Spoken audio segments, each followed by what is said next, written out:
नमस्कार। The Hind show. मैं दीपक राणा।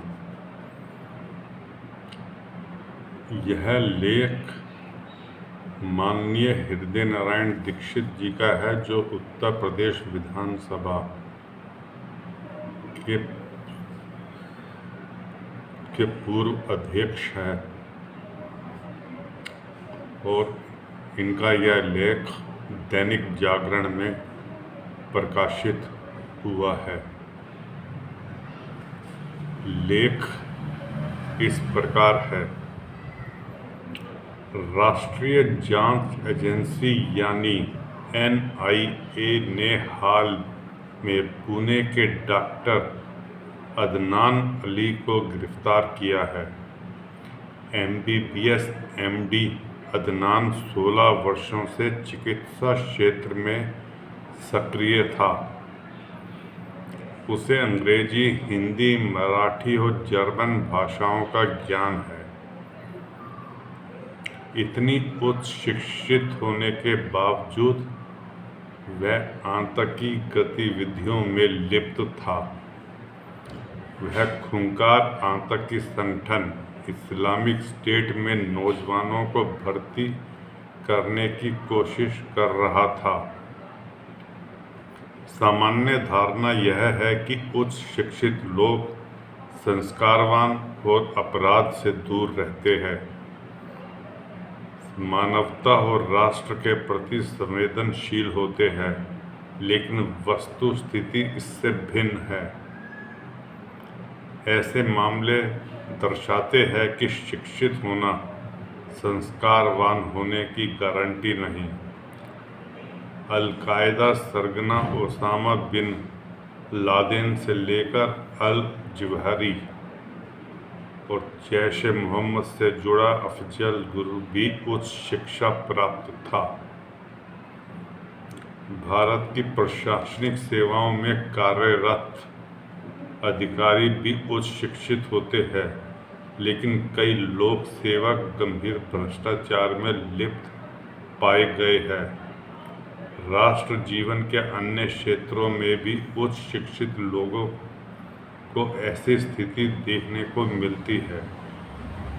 आधुनिक शिक्षा प्रामाणिक मनुष्य नहीं तैयार करती, जबकि मनुष्य को संस्कृति, राष्ट्र और मनुष्यता के प्रति निष्ठावान संस्कारों की आवश्यकता होती है।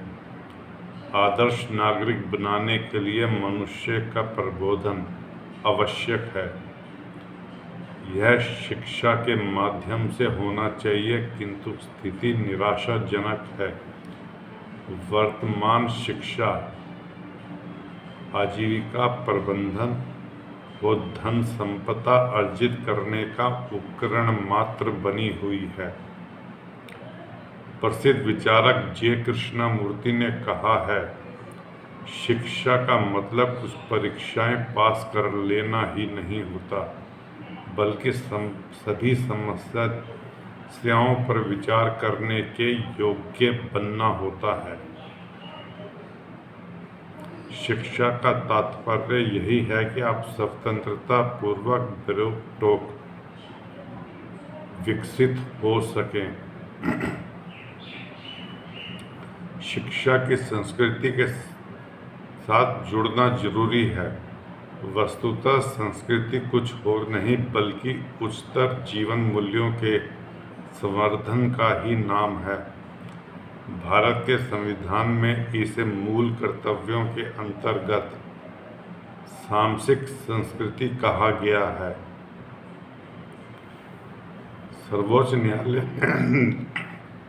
सर्वोच्च न्यायालय ने सामाजिक संस्कृति के निर्वचन में कहा है, हम सामाजिक संस्कृति का आधार संस्कृत भाषा और साहित्य है, जो इस महान देश के भिन्न भिन्न जनों को एक रखने वाला सूत्र है।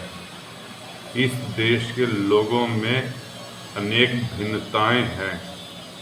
वे गर्व करते हैं कि वे एक सामान्य विरासत के सहभागी हैं। यह विरासत संस्कृत की विरासत है। समकालीन शिक्षा में सांस्कृतिक प्रभाव नहीं है। नई शिक्षा नीति में यह कोशिश की गई है पुरातन को अधुनातन बनाना होगा। अनुपयोगी कालभ्रम छोड़कर उपयोगी आधुनिकता गढ़ना शिक्षा का उद्देश्य होना चाहिए। लेकिन विदेशी सत्ता के दौरान भारत के अतीत को अपमानित करने और इतिहास परंपरा के विरूपण का काम किया गया। दर्शन विज्ञान आधारित हिंदू संस्कृति को सांप्रदायिक कहा गया। शिक्षा प्रामाणिक नागरिक नहीं बना पाई। ब्रिटिश राज में प्रामाणिक मनुष्य की रचना का काम बाधित हुआ। शिक्षा का उद्देश्य ब्रिटिश सत्ता के आज्ञाकारी अधिकारी कर्मचारी तैयार करना हो गया। स्वतंत्र भारत में भी अंग्रेजी राज वाली शिक्षा प्रणाली चलती रही। ऐसी शिक्षा से राष्ट्र को कोई खास लाभ नहीं हुआ। इस शिक्षा ने समाज के प्रत्येक शिक्षार्थी को प्रतिस्पर्धी बना दिया। प्रतिस्पर्धी समाज अपने स्वार्थ में सही गलत सब कुछ करने को तैयार रहते हैं। पढ़े लिखे युवा भी आतंकी संगठनों का कच्चा माल बनते हैं, भ्रष्ट बनते हैं, अपराधी भी बनते हैं। गांधी जी ऐसी शिक्षा से चिंतित थे। गांधी जी ने इस संदर्भ में लिखा है, उच्च शिक्षा को ले, ऊंची शिक्षा को लें। मैंने भूगोल सीखा, खगोल सीखा, बीज गणित रेखा गणित का ज्ञान भी हासिल किया, भूगर्भ विद्या को भी पा गया। लेकिन उससे मैंने अपने आसपास रहने वाले लोगों के लिए क्या भला किया?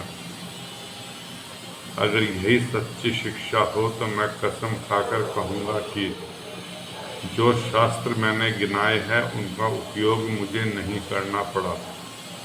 ऐसी शिक्षा से हम मनुष्य नहीं बनते, उससे हम अपना कर्तव्य नहीं जान सकते। भारत में प्राचीन काल से ही शिक्षा का उद्देश्य मुक्त चिंतन आधारित संस्कार देना एवं लोक मंगल की भावना विकसित करना था और प्रामाणिक मनुष्य बनाना था। विषयों का ज्ञान व्यक्ति के चित्त का रूपांतरण नहीं करता है। छांदोग्य उपनिषद के अनुसार ऋषि नारद उस समय के प्रतिष्ठित विद्वान सनत कुमार के पास पहुंचे और कहा कि मैं बहुत अशांत और उद्विग्न हूँ, हमारा मार्गदर्शन करें। सनत कुमार ने कहा, तुमने क्या क्या पढ़ा है? नारद ने कहा, मैंने वेद पढ़े हैं, व्याकरण पढ़ा है, इतिहास पढ़ा है, निरुक्त पढ़ा है, भूगर्भ विद्या और खगोल विद्या भी पढ़ी है, विज्ञान गढ़ा है, समाज विज्ञान पढ़ा है। ऐसी तमाम विद्याओं को पढ़कर भी नारद अशांत थे। सनत कुमार ने कहा, यह सारी विद्याएं नाम और संज्ञा है, वाणी उनसे बड़ी है, वाणी से बल बड़ा है, आशा उससे भी बड़ी है, लेकिन ये है सब अल्प और अपूर्ण है। सांस्कृतिक संपूर्णता के ज्ञान से ही सुख मिलता है। शिक्षित व्यक्ति को सृजनशील होना चाहिए और संवेदनशील भी, मगर आज की शिक्षा व्यक्ति को संवेदनशील और रचनात्मक नहीं बनाती, अस्तित्व के प्रति आस्तिक भी नहीं बनाती, भविष्य के प्रति आशा भी नहीं जगाती। आशा असल में अस्तित्व और भविष्य पर सकारात्मक विश्वास का नाम है। आशा रहित लोग अनुचित साधन से शीघ्र परिणाम चाहते हैं।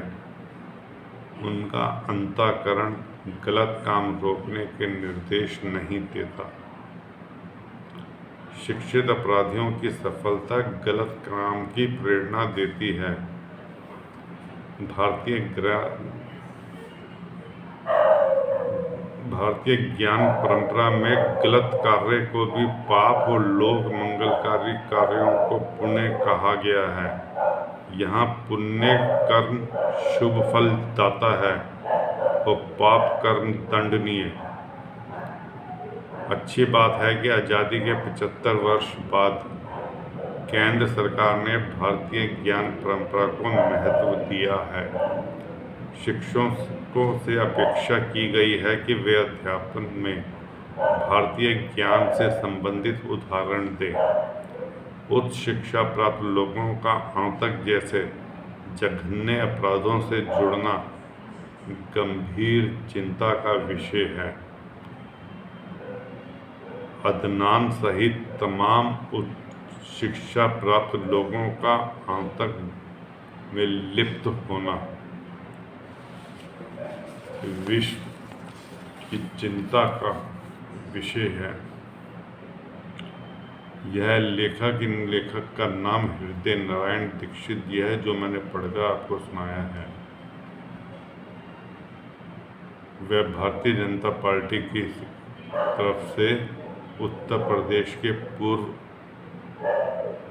विधानसभा के पूर्व अध्यक्ष भी रहे हैं। दोस्तों, इस वीडियो को लाइक कीजिए, सब्सक्राइब कीजिए और शेयर कीजिए। धन्यवाद।